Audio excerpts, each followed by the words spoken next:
Assalamualaikum warahmatullahi wabarakatuh. Salam sehat dan salam bahagia buat seluruh rekan guru di seluruh Indonesia. Kembali lagi dengan saya Rahmawati, SPD CGP Angkatan ke-6 dari SMKN 2 Gerong. Kali ini saya akan memaparkan modul 3.1 demonstrasi kontekstual berkaitan wawancara kepala sekolah dalam mengambil keputusan berbasis nilai-nilai kebajikan sebagai pemimpin.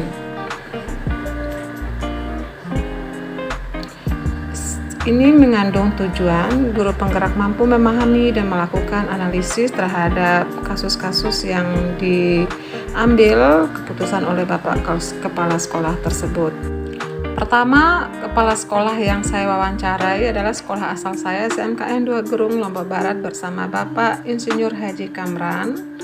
Beliau sebagai kepala sekolah kami, berikut wawancaranya. Dan wawancara kedua bersama Bapak Kepala Sekolah dari SMA Negeri 1 Lambitu, Kabupaten Bima, bersama Bapak Junada SPD. Lampiran wawancaranya sebagai berikut. Sehat Bapak? Alhamdulillah. Yang kesini ingin mewawancarai Bapak yang sebagai CGP Angkatan ke-6, Rahmawati SPD dari SMKN 2 Gerong. Ingin mewawancarai Bapak sebagai kepala sekolah. Mungkin Bapak bisa kenalkan diri Pak? Ya. Saya adalah kepala sekolah SMK 2 Gerung, Haji Insinyur Kamran. Sudah berapa tahun Pak di sini? Alhamdulillah saya dari tahun 2016 sampai sekarang ini. Sampai saat ini. Ini Pak, ada beberapa pertanyaan yang ingin saya sampaikan kepada Bapak berkaitan dengan pengambilan keputusan yang ada di sekolah ini, dilema etika pada kasus-kasus mungkin yang pernah Bapak alami selama Bapak pimpin. Bapak selama ini bagaimana Bapak dapat mengidentifikasi kasus-kasus yang merupakan itu bahwa itu dilema etika yang bujukan moral dan bujukan moral. Jadi dengan berbagai macam kasus yang terjadi khususnya di tingkat siswa, kebanyakan yang kaitannya dengan persoalan ekonomi, sehingga siswa itu mengalami suatu kendala untuk dia bisa istilahnya melanjutkan pendidikannya, terutama dikala siswa sudah mendekati masuk di pendidikan kelas 3. Selanjutnya. Sehingga banyak mengambil suatu jalan pintas, siswa itu kawin atau menikah dini. Sehingga sekolah membuat suatu keputusan apabila dia terjadi hal seperti itu di akhir semester genap, ya, maka dia tetap diperbolehkan mengikuti ujian. Berarti ini faktor rasa keadilan Pak ya? Itu memang ada aturan yang sudah ditetapkan oleh dinas itu, sehingga anak itu tidak lagi disebut putus sekolah. Ya Pak, terima kasih. Lalu Pak, bagaimana Bapak menjalankan pengambilan keputusan di sekolah Bapak, terutama untuk kasus-kasus yang ada dua kepentingan Pak, dan itu sama-sama benar kepentingan tersebut? Jadi kita kembali kepada persoalannya. Kalau persoalan itu tidak mungkin akan persis sama seperti 1 kilo 1 kilo. Nah, oleh karena itu kita harus melihat mana yang lebih besar mudaratnya daripada keuntungannya. Kalau sedikit misalnya terlihat lebih besar keuntungannya, maka yang lebih kecil mudaratnya itulah yang kita buang.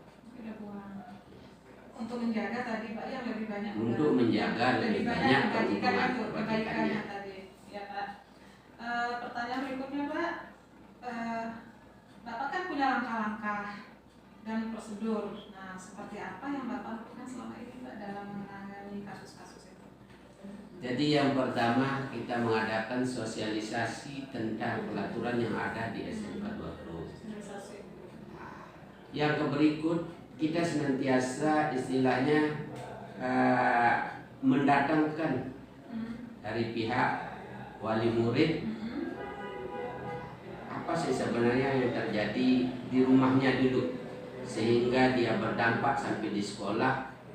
Anaknya itu sering tidak hadir di sekolah, sering kadang-kadang sekolahnya hanya datang ke sekolah tapi tidak mau belajar.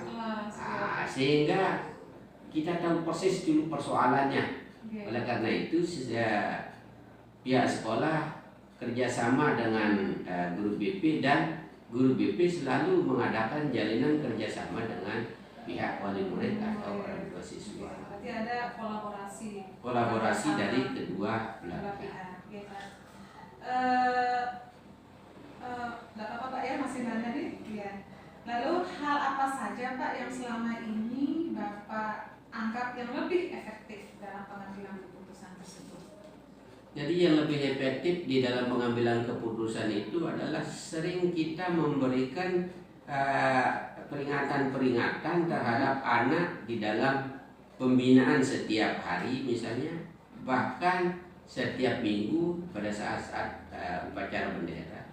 Nah, apabila anak itu memang sudah istilahnya sulit kita kendalikan, maka satu-satu jalan yang kita ambil, kita suruh mencari sekolah yang lain untuk bisa lebih nyaman atau lebih dekat dari tempat tinggalnya, sehingga anak itu akan bisa merubah pola pikir dari tadi kurang termotivasi di sekolah menjadi lebih termotivasi. Berarti kita mengembalikan gitu Pak ya.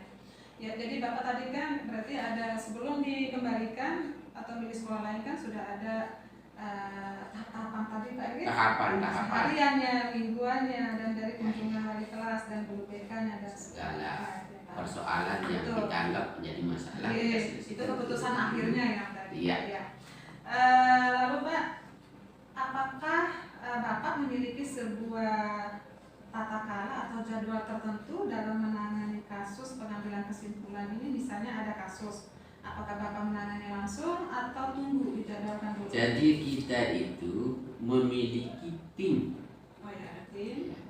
Mulai dari waka kesiswaan, terus kita kembali lagi ke waka kurikulum. Nah, nanti guru BP sebagai ujung yang selalu bersentuhan langsung dengan siswa maupun dengan wali murid. Yang konseling tadi ya, langsung. Jadi apabila hal itu tidak bisa dilakukan, maka kepala sekolah mengambil keputusan. Ya. Apakah keputusannya kepala sekolah menyarankan untuk dia pindah tempat mengikuti pendidikan? Apakah dia diberikan kesempatan untuk memperbaiki diri dalam jangka yang telah ditentukan? Apa ada perjanjian Pak misalnya diberi kesempatan? Jadi dibuatkan perjanjian secara tertulis. Oh ya, surat perjanjian.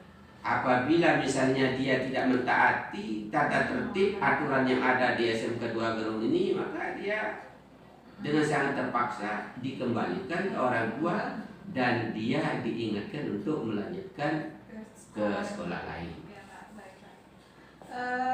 Berikutnya Pak, apa ada seseorang yang dekat sama Bapak yang bisa membantu tugas Bapak gitu, baik itu dalam memutuskan atau dalam menangani kasus di sekolah? Jadi kita itu istilahnya memiliki mitra.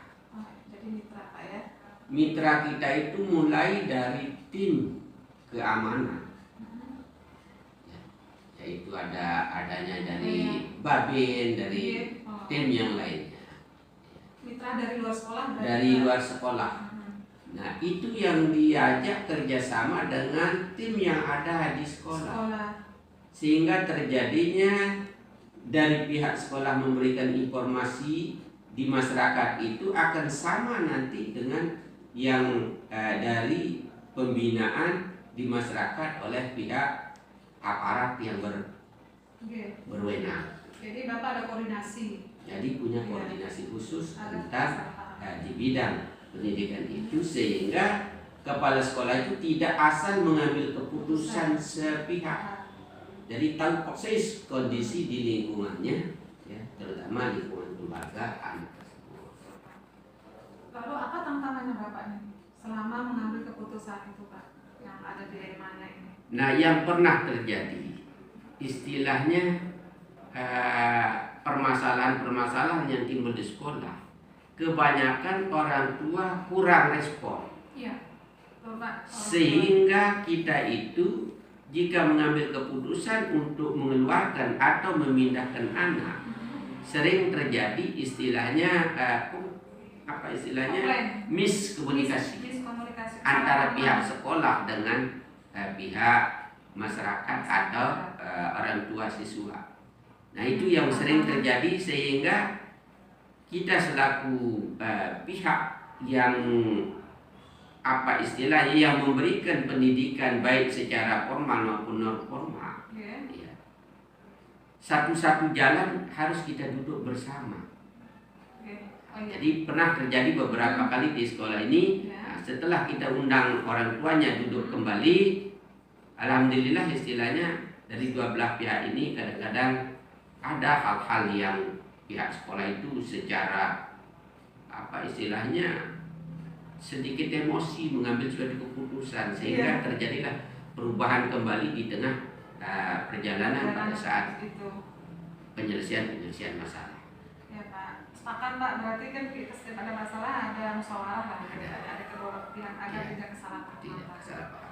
Terakhir Pak, dari semua hal yang Bapak sudah sampaikan, pembelajaran apa yang sudah Bapak ambil dari pengalaman Bapak selama membina sekolah ini dalam memberi keputusan itu Pak? Jadi yang sering diambil itu kebijakan-kebijakan yang kaitannya dengan peserta didik yang tidak mampu. Kadang-kala kita telah membuat suatu pelaturan yang sifatnya kaitannya dengan administrasi, terutama yang jadi permasalahan administrasi keuangan, terus administrasi kehadiran. Nah, yang sering terjadi istilahnya tidak terjadi satu kesinambungan antara siswa dengan orang tua atau wali. Nah, sehingga terjadilah istilahnya pembuatan keputusan yang disesuaikan dengan kondisi yang ada. Seandainya kita akan tetap mematok istilahnya dengan pedoman yang sudah ada diputuskan oleh sekolah, susah itu Pak. Itu akan kembali kepada istilahnya mematikan langkah untuk siswa itu bisa berkembang, bisa berpikir lebih lebih jernih di dalam mengambil suatu atau menyelesaikan suatu permasalahan. Berarti kebijakan sekolah ada fleksibelnya sesuai. Kebijakan sekolah itu di kala tertentu memang ada. Di kala tertentu memang ada hal-hal yang memang tidak bisa ditolerir, maka sekolah cepat mengambil keputusan itu untuk memutuskan apakah dia akan dipindahkan oleh orang tuanya ataukah dia selesai sampai di sana supaya tidak berdampak kepada peserta didik yang lain. Betul Pak, sepakat sekali Pak. Terakhir Pak, ini udah selesai alhamdulillah, terima kasih. Nah, harapan Bapak ke depan untuk sekolah yang Bapak pimpin ini.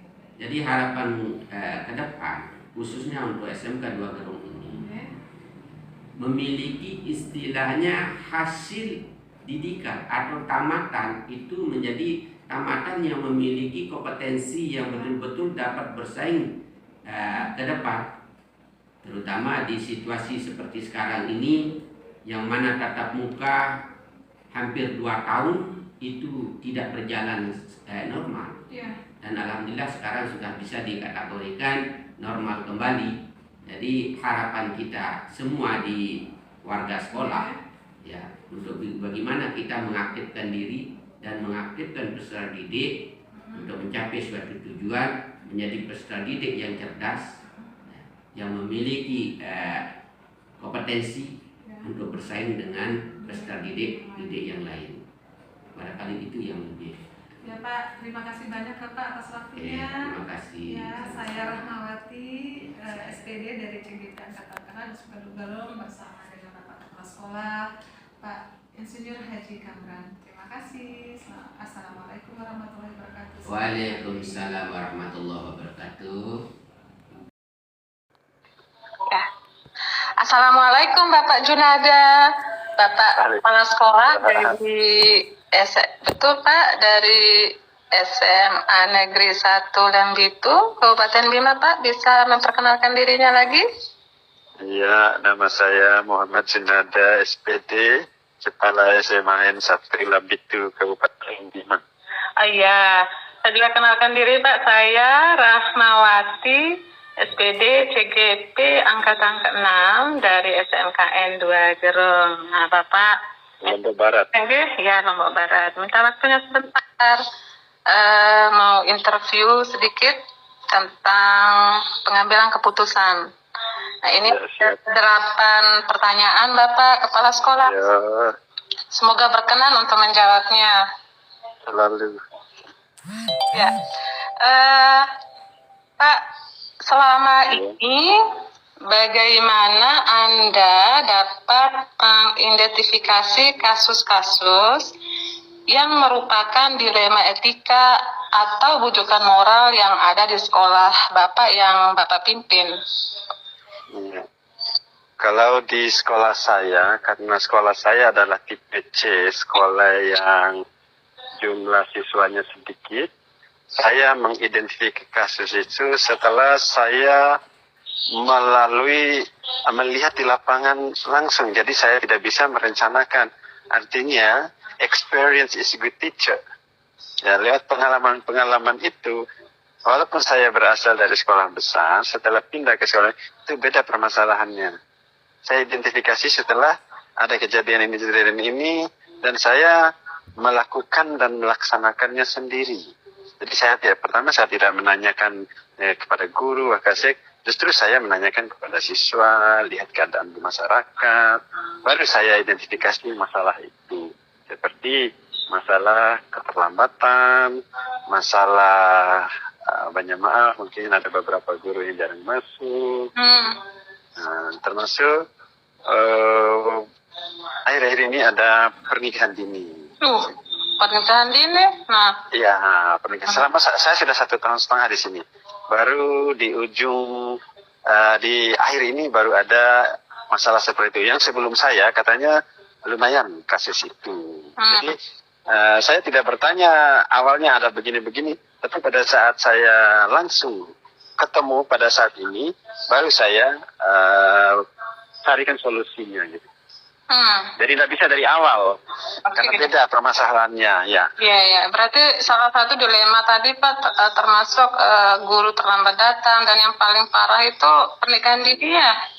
Bukan parah, tapi ada beberapa kasus. Oh, ada beberapa siswa gitu kan? Ya, siswa yang terlambat datang. Saya analisa kenapa terlambat datang. Ternyata ada salah satu desa ini jaraknya sekitar 5-6 kilo, mereka jalan kaki. Oh ya. Kendaraan, iya. Ya, baik Bapak. Ya, selanjutnya Pak, selama ini bagaimana Anda mengambil keputusan di sekolah Anda, terutama untuk kasus-kasus di mana ada dua kepentingan yang sama, itu sama-sama benar, dan itu sama-sama mengandung nilai kebajikan. Nah, bagaimana Bapak memutuskan mengambil kesimpulan seperti itu Pak, yang ada dua kepentingan gitu? Ya, pertama, sebagai pemimpin, memang sebagai personnya saya punya ide sendiri. Tetapi setelah itu, saya akan minta masukan kepada misalnya wakasek, pembina-pembina. Terus saya juga akan panggil komite juga. Sehingga apa nanti, keputusan yang saya ambil, semua orang ataupun kalaupun itu nanti ada tanda kutip agak melenceng dikit atau apa, jadi bukan saya sendirinya yang disalahkan atau yang, tapi itu berdasarkan hasil kesepakatan bersama. Dan karena kita juga ada atasan melalui perwakilan KCD atau langsung ke provinsi, kita minta masukan dan arahan kepada mereka supaya kita tidak 100% disalahkan. Artinya ada arahan dari atasan kita. Ya, berarti ada kolaborasi Bapak ya, saling Jelas. koordinasi. Ya, komite orang tua, dewan wakil kepala sekolah dan saya, gitu. Oh, iya. Tidak mengambil sendiri keputusan itu. Oh iya Pak. Nah, selanjutnya Pak, terus tadi kan sudah nih kolaborasi, koordinasi dengan berbagai pihak gitu. Nah lalu, Ya. ini hampir sama juga nih pertanyaannya. Langkah-langkah atau prosedur seperti apa yang biasa Anda lakukan selama ini pada kasus-kasus dilema etika tersebut? Dalam mengambil Karena apa? Pertama saya masuk di sini, saya membuat istilahnya sekolah aman. Kalau di Kabupaten Bima itu namanya, kalau sekolah dikatakan berhasil itu tidak hanya dilihat dengan akademiknya ya, ya, tapi kaitan dengan keamanan siswa. Jadi kalau sekolah itu aman, berarti sekolah itu berhasil. Kalau sekolah itu walaupun dia sampai sekolah internasional prestasinya, tetapi kalau di dalam lingkungan sekolahnya sendiri itu terjadi perkelahian siswa, itu masalah yang paling untuk Kabupaten Bima dan atasan kita juga tahu itu. Nah, saya masuk di sini, saya buat istilahnya sekolah aman. Artinya kita berkoordinasi atau kerjasama pertama, karena kita ini daerah kecil, ya di sini ternyata yang paling berpengaruh untuk masalah keamanan dan sebagainya adalah Pol PP. Nah, kalau Pol PP kaitannya dengan pemerintah kecamatan. Walaupun kita kewenangan di bawah provinsi, tapi sebagai wilayahnya kita adalah wilayah kabupaten dan kecamatan, tetap kita berkoordinasi dengan pihak camat ataupun kecamatan. Jadi kita membuat sekolah aman istilahnya. Iya Pak, memang sekolah, lingkungan sekolah itu kan sekarang kan kita harus melihat sisi kodrat alamnya juga gitu. Nah, kalau kota mungkin kodrat zaman, teknologi. Nah, kalau di desa-desa memang itu kodrat alamnya itu dah yang kita harus pertimbangkan. Kita maksimalkan potensi alam. Betul, kearifan lokal dan lingkungan letak geografisnya ya. Kearifan lokal itu, potensi alamnya kita maksimalkan. Yang kearifan lokal, ya betul. Ya, saya setuju tadi Pak, karena tadi bukan hanya akademik ya dilihat ya, tapi itu keamanan itu penting karena lingkungan dan letak geografisnya yang Bapak pimpin di sekolah yang ada sekarang. Oke. Nah, pertanyaan selanjutnya Pak. Hal-hal apa saja yang selama ini Bapak anggap efektif dalam pengambilan keputusan pada kasus-kasus sepertinya udah Bapak sudah jelaskan sebelumnya ya, tapi yang lebih efektif seperti apa lagi Pak selain tadi ada garis koordinasi dengan berbagai pihak yang melibatkan termasuk Pol PP, komite dan lain-lain. Nah, langkah efektif apalagi Pak dalam mengambil keputusan pada kasus-kasus yang mengandung dilema etika ini Pak? Salah satu yang saya ambil, misalkan setelah kita berkoordinasi, tetap istilahnya balance itu, dan saya sebagai pimpinan, hak saya sebagai pimpinan, karena apa? Misalnya kalau ada kebiasaan lama yang melabrak aturan, termasuk etika, norma, sedikit tidak saya harus memberanikan diri memberikan terobosan baru. Itu. Contoh, misalnya tadi pernikahan dini. Pernikahan dini itu misalnya sebulan sebelum ujian, mereka bisa ikut ujian dengan teman-temannya. Gitu. Walaupun kepala dinas kita menganjurkan, apalagi yang pernikahan dini, yang di penjara saja itu masih kita memberikan layanan pendidikan kepada mereka, termasuk ujian di penjara. Nah, untuk pernikahan dini bisa seperti itu. Saya ikutkan ujian, tetapi tidak boleh berada di lingkungan sekolah. Kita layani soal dan sebagainya, kita bawa ke rumah.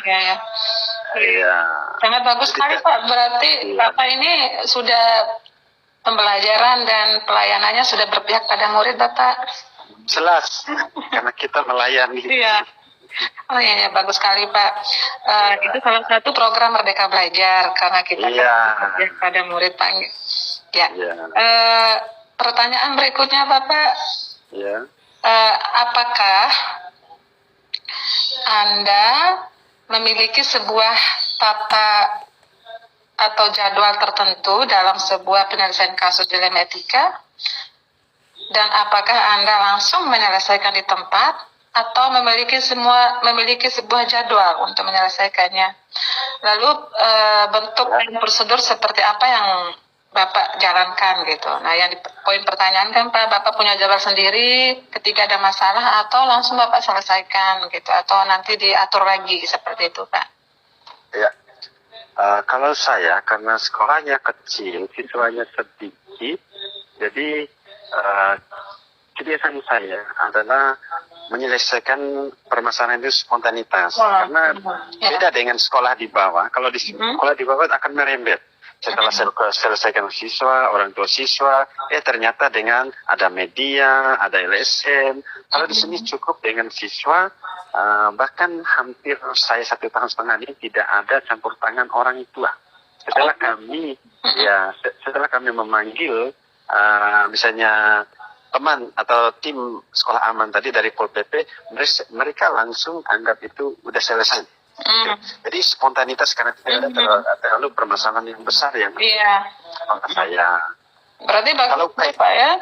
Kalau kaitan dengan guru, saya sudah punya program per minggu. Saya evaluasi apa-apa yang kekurangan, jadi saya akan briefing ataupun memberikan pembinaan terhadap guru-guru. Saya punya jadwal itu, dan saya punya catatan gitu. Oh iya. Untuk pembinaan gurunya. Berarti setiap ada masalah kasus misalnya terjadi, itu saat itu juga ditangani Pak? Saat itu langsung ya, karena kita sekolah kecil gitu sih. Iya. Sekolah besar itu harus menghadirkan semua. Kalau di sini pengalaman ini sudah langsung kesanggupan dari mereka, sudah selesai sampai di sini. Memang tidak ada merembet ke yang lain. Lebih efektif berarti Pak?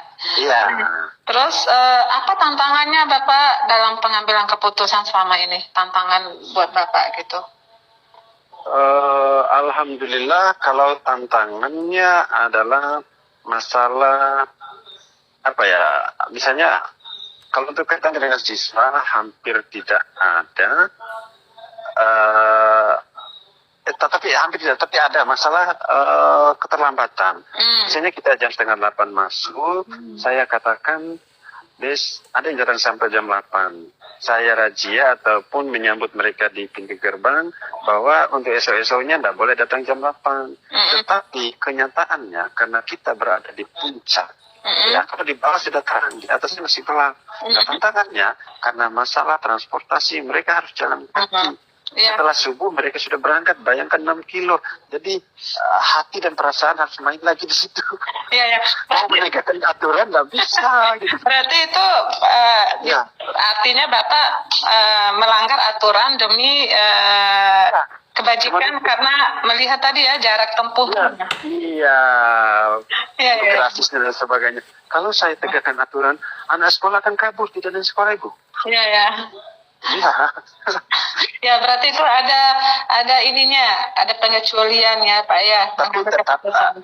Tapi saya tidak pesimis. Saya selalu optimis karena setiap hari Jumat saya akan ke masjid, sosialisasi bahwa suruh Legowo atau Kelembo Ade bahwa anak-anaknya harus sudah siap ataupun berangkat lebih awal ketimbang sebelumnya. Karena saya selalu menyambut siswa di pintu gerbang. Iya Pak. Pak. Tidak semua desa, hanya salah satu desa saja karena memang desa terjauh itu. Ya Pak. Selanjutnya Pak, ini tinggal 2 pertanyaan. Nah, adakah seseorang atau faktor-faktor apa yang selama ini mempermudah, yang membantu Bapak dalam mengambil keputusan dalam kasus dilema ini? Siapa? Wakasek. Dan soalnya kita di sini guru 18 pegawai negeri di Sumatera ini. PNS-nya 18 orang. PNS-nya 16 orang berasal dari bawah. Sebab apa? Kita punya komunitas di atas itu. Kita punya bahasa sendiri. Dan tidak mengerti saya. Nah, saya berdayakan dan saya angkat Wakasek itu yang penduduk asli di atas ini. Betul. Jadi kalau ada apa-apa, berkunjung ke masyarakat ataupun home visit, saya tidak, karena budaya kita berbeda dengan yang di bawah, di atas ini. Terutama kendalanya adalah masalah bahasa. Oh, bahasa ya, komunikasi. Iya. Jadi Bapak mengangkat Wakaseknya asli dari sini. Iya, yang mengetahui medan, yang mengetahui studi geografi, dan terutama untuk komunikasi itu. Iya. Yang menjembatani. Siswa aja kalau pakai bahasa Bima atau pakai Indonesia itu kadang-kadang ada sebagian yang tidak paham juga gitu. Iya, iya. Iya. Nah, terakhir Bapak, Iya. dari semua hal yang telah disampaikan, pembelajaran apa yang dapat Bapak petik dari pengalaman Bapak mengambil keputusan dilematika? Iya. Pelajaran paling besar dan paling penting yang saya peroleh, kalau seorang kepala sekolah tidak bekerja atau turun lapangan atau langsung masuk ke dalamnya, itu sangat sulit sekali untuk mencari jalan keluarnya. Maka dari itu, saya tidak hanya mengandalkan guru BK, mengandalkan ini, saya akan hampir setiap hari itu saya akan masuk kelas, saya akan keliling-keliling. Nah, disitulah saya ketemukan permasalahan dan saya bisa mengambil solusinya. Jadi harus berada di dalamnya. Jadi tidak hanya merintah, walaupun kita punya kesiswaan, kurikulum, tetapi kalau kita tidak hanya mengandalkan dengan perintah atau bagian tugas mereka, kita pasti akan kesulitan dan tidak akan tahu sampai sedetailnya permasalahan ataupun pokok permasalahan yang ada di dalamnya. Jadi kita harus masuk di dalamnya. Ya, bagus sekali Pak, dari Bapak ngecek langsung ya. Ngecek langsung. gitu. Jadi kita memahami bagaimana cara menangani apabila ada kasus-kasus atau yang melanggar etis di sekolah ya, baik oleh guru maupun oleh murid. Bagus sekali Pak, Masya Allah. Ya Pak, terima kasih Bapak atas waktunya yang diberikan dalam ini. Banyak sekali ilmu yang saya dapat. Berarti Bapak ini seorang karakter, Bapak kepala sekolah yang banyak inisiatif, bergerak, mengecek, mengambil keputusan langsung. Terus kalau jika ada kasus langsung ditangani saat itu juga agar tidak melebar ya kemana-mana kasusnya. Ya Pak, makasih banyak Pak atas waktunya. Iya, sama-sama. Sehat dan mendukung program Merdeka Belajar yang ada di Indonesia saat ini. Siap. Sekolah Bapak juga sehat. Assalamualaikum warahmatullahi wabarakatuh Pak. Assalamualaikum warahmatullahi wabarakatuh.